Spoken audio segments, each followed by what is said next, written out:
is Charlie. Like Charlie, but with an X.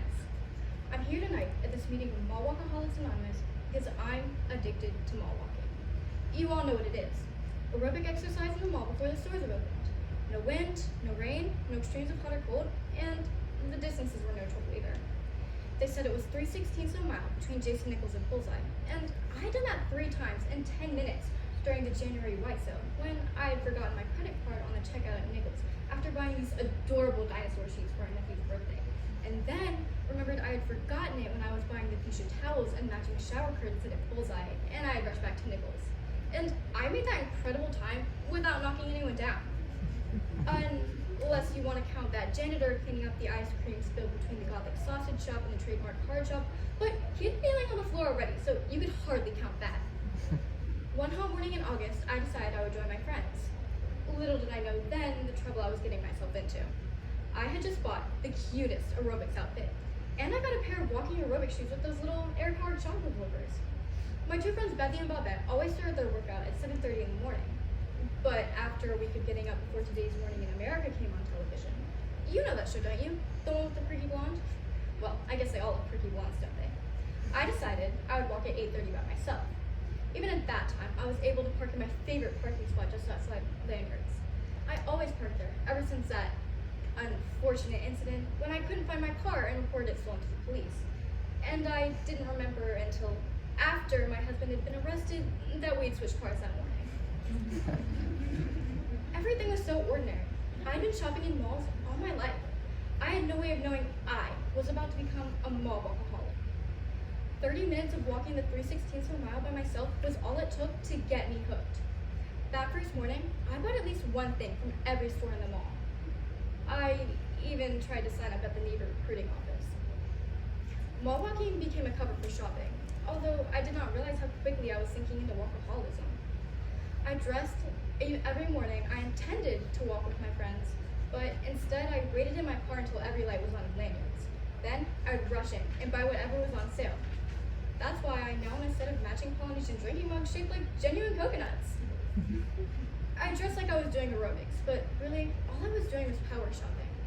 I got a credit card from every store in the mall after I used my passport bank card so often that the numbers were worn smooth. At home, I ran out of room to store my purchases and began filling my husband's closet too.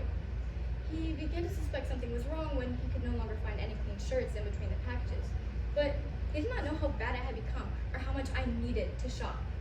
When I stepped up to the checkout line, I felt powerful and confident, in charge while I charged.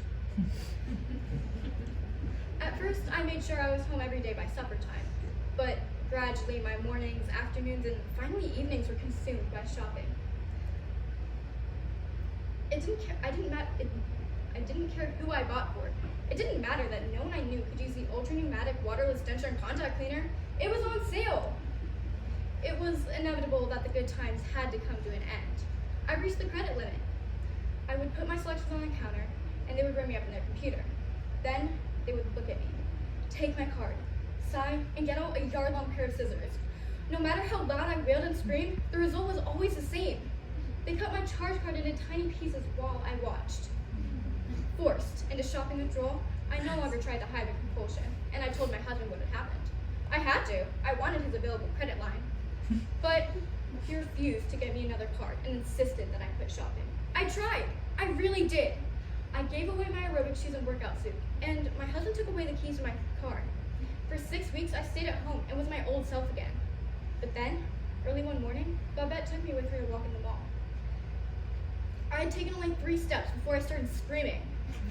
I don't remember anything now, but they tell me I tackled the mall security guard, took his handcuffs, and locked myself to the gate of the Dorothy pharmacy. Bobette says I kept screaming, "It's October, and the Christmas merchandise will be sold out if you don't let me in right now. Charge it, I want my early bird discount."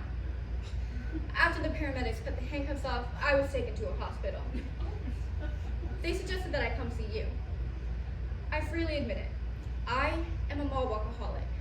I know I'm here for the long haul. It's going to take a lot of time and hard work before I conquer my walkaholism. So, would it be okay if I charge my membership dues?